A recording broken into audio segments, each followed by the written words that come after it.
ביחידה הקודמת דיברנו בעיקר על השינויים שחוללו האומניות הפמיניסטיות בשדה האומנות, כלומר מחוץ ליצירה האומנותית. אבל מה קרה ביצירות עצמן? וכאן נדמה מתגלה אחת ההצלחות החשובות ביותר של האומנות הפמיניסטית. היא העלתה נושאים חדשים שהיו מנוגדים לאלה שהיה מקובל לעסוק בהם עד אז. עולם האומנות העריך נושאים כמו מלחמות, עירום נשגב, היסטוריה, מיתולוגיה, נוף, ובעיקר העריך אומנות מופשטת ומינימליסטית שהייתה הסגנון האומנותי הגבוה והמקובל ביותר אחרי מלחמת העולם השנייה. במקום ליצור עבודות בנושאים האלה, האומניות הפמיניסטיות עסקו בתכנים שמטפלים בנשים ובחיים שלהן. הגוף הנשי, מלאכות הבית, נושאי טאבו כמו אונס ודם הווסת, כתיבה מחדש של ההיסטוריה והכנסת נשים לתוכה, ושימוש בדימויים של אלות גדולות. את ההשראה לנושאים החדשים שהן הביאו לאומנות, הן קיבלו הרבה פעמים מטקסטים פמיניסטיים. טל דקל מדגישה בספר שלה ממוגדרות, ספר בסיס על אומנות פמיניסטית בשפה העברית, את האופן שבו הצליחו האומניות לבטא את הרעיונות התיאורטיים שבטקסטים הפמיניסטיים בתוך היצירות עצמן. עם הטקסטים האלה נמנה ספר המין השני של סימון דה בובואר, שכתבה בו, אישה אינה נולדת אישה, אלא נעשית אישה. הרעיון הזה התווה את הבסיס התיאורטי של המחשבה הפמיניסטית המגדרית, והוא נכנס, כפי שנראה, גם לאומנות. לפני שאנחנו ממשיכים, אני אסביר בקצרה מה זה מגדר. המונח מגדר הוא תרגום למונח האנגלי ג'נדר. הוא שונה מהמונח מין שמסמל הבדלים ביולוגיים בין המינים, בין הזכר לנקבה.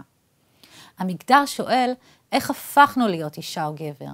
כלומר, המגדר הוא המשמעויות החברתיות שאנחנו נותנים למין הביולוגי. אם המין הוא נתון שאנחנו נולדים איתו, המגדר הוא התניה והבניה חברתית. אני אביא רק את הדוגמה הטריוויאלית והקלה של הבחירה השרירותית להלביש תינוקות ממין נקבה בבגדים בצבע ורוד, ותינוקות ממין זכר בבגדים בצבע תכלת. אחד הנושאים שבהם עסקו האומניות הפמיניסטיות היה התפקידים החברתיים של נשים כעקרות בית ואימהות. הן עסקו בחוויות של נשים בעולם המודרני שנלקחו ממש מסביבת החיים הקרובה והיומיומית שלהן. התנסויות שלא נחשבו עד אז ראויות לנושא של יצירת אומנות. הרבה מהיצירות האלה עסקו בתפקידים של האישה בבית, שהיה מקום טעון עבור נשים בתקופה שבה פעלה התנועה לשחרור האישה. דוגמה מפורסמת היא הסמיוטיקה של המטבח של מרתה רוסלר. רוסלר הציגה את עצמה בדמות של אישה אמריקאית מהפרברים, שמדגימה את השימוש בכלי המטבח בזה אחר זה על פי סדר האלף-בית. ככל שהתקדמה ההדגמה, רוסלר הפכה להיות אלימה יותר ויותר. היא הציגה את כלי המטבח כשהיא נועצת אותם ודוקרת איתם, וכך היא חשפה את התסכול והכעס שהרגישו נשים שהיו כלואות בתוך המטבח. תמה נוספת שבה עסקו אומניות פמיניסטיות הייתה חשיפת האידיאליזציה והיחס המחפיץ, מלשון חפץ, שנעשו לגוף האישה בתרבות ובאומנות המערביות באמצעי התקשורת והפרסום. הן חשבו על הדימויים האידיאליים של נשים, מוונוס ועד מרלין מונרו. הן הראו שהדימויים האלה שיקפו את השאיפות והתשוקות של גברים בנוגע ליופי ולמיניות של האישה, ששימשו גם כלי לשליטה חברתית בנשים. בואו נראה את העבודה של האומנית האמריקאית אלנור אנטין, גילוף פסל מסורתי, שעוסק באידיאל הגוף הנשי הרזה. מרי דלי טענה בספרה, מעבר לאלוהים האב, שאידיאל הרזון הוא חלק מהדיכוי הפטריארכלי, ושהמטרה שלו הייתה לגרום לנשים להפך לחלשות, רזות ושבריריות. אנטין תיעדה את עצמה בתהליך של דיאטה, שבו היא הורידה 5 קילוגרמים. היצירה הורכבה מצילומים של הגוף העירום שלה מ4 זוויות. מלפנים, מאחור, מצד ימין ומצד שמאל. מובן שהיא לא ביקשה להציג את התמונות האלה כניצחון שלה על המשקל, אלא היא שאפה לנתץ את האופנה שדורשת מנשים להיות רזות באופן לא טבעי. היצירה של אנטין היא גם התקפה שנונה על המסורת. היא לקחה את הרעיון של הפיסול המסורתי, שמופיע בכותרת של העבודה, שבו מופיעות לרוב נשים, ובעיקר נשים עירומות ויפות כמו ונוס. ובמקום להציג קלישאות של יופי ונשיות, היא ביקרה את הדימוי הזה. היא בעצם הציגה מה נשים צריכות לעבור ברמה היומיומית כדי להחזיק צורה של נשיות אידיאלית, וכיצד הן עצמם הופכות להיות קורבנות של הדימוי הזה. בגלל אידיאל היופי והרזון, נשים לא חיות בשלום עם הגוף שלהן, ורבות סובלות מדימוי גוף נמוך. זה מצב שיש לו השפעות פסיכולוגיות וחברתיות, ושגורם לנשים כל הזמן להיות עסוקות בגוף שלהן, ולנסות לשנות אותו. הגוף הוא דבר מרכזי באומנות הפמיניסטית. הרבה מהאומניות הפמיניסטיות העמידו את הגוף שלהן בלב העבודות. לפעמים, כמו אצל אנטין, הנושא היה ביקורת על הדימוי השגור של האישה, אבל הרבה פעמים האומניות נכסו אותו מחדש וחגגו אותו. הן השתמשו בגוף שלהן ממש כמצע של היצירה. הן כתבו עליו וציירו עליו וטבלו אותו בחומרים שונים, הם צילמו אותו והשתמשו בו בטקסים מיסטיים. האומניות הגל השני של הפמיניזם האמינו שגוף האישה הוא האתר המרכזי שממנו אפשר וצריך לשאוב את הידע על החוויה הנשית, ושהוא המקור למציאת הכוחות החדשים לקראת שחרור הנשים מהדיכוי הפטריארכלי. נושאים נוספים שבהם עסקו אומניות היו אונס, תקיפה מינית וכלל סוגי אלימות נגד נשים. אלה עמדו בלב השיח הפמיניסטי הרדיקלי של התקופה. האומניות הבולטות בתחום הזה היו סוזן לייסי ולזלי ליבוביץ', שיצרו מיצגים להגברת המודעות לאלימות נגד נשים.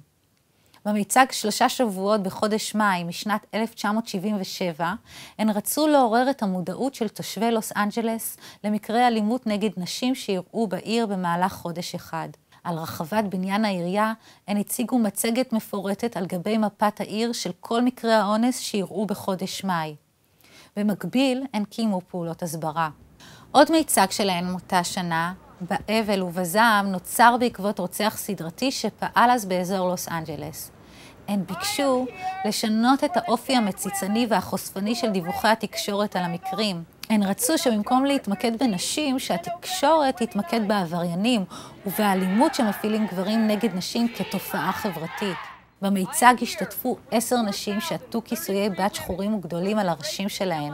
הן עמדו על מדרגות בניין העירייה, ומאחוריהן היה שלט שעליו נכתב נשים משיבות מלחמה.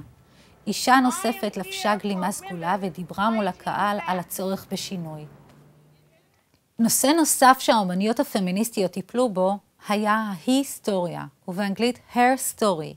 זה מונח שנבנה בניגוד למילה history, שרואים בה את המייצגת של הצירוף his story, הסיפור שלו. השימוש במונח נעשה מתוך תפיסה שההיסטוריה נכתבה על ידי גברים, למען גברים, וביטא באופן כמעט בלעדי את נקודת המבט שלהם. ובמקום המצב הזה, האומניות רצו לדבר על נשים שעשו היסטוריה, ולנחס את ההיסטוריה הנשית מחדש. הן רצו גם לקבל השראה וכוח לפעול מהאנשים האלה, שהצליחו לעשות דברים חשובים ונשגבים בעבר. אחת הדוגמאות המפורסמות היא היצירה הקנונית של האומנות הפמיניסטית, מסיבת ארוחת הערב של ג'ודי שיקגו, שעוד נדבר עליה בהרחבה.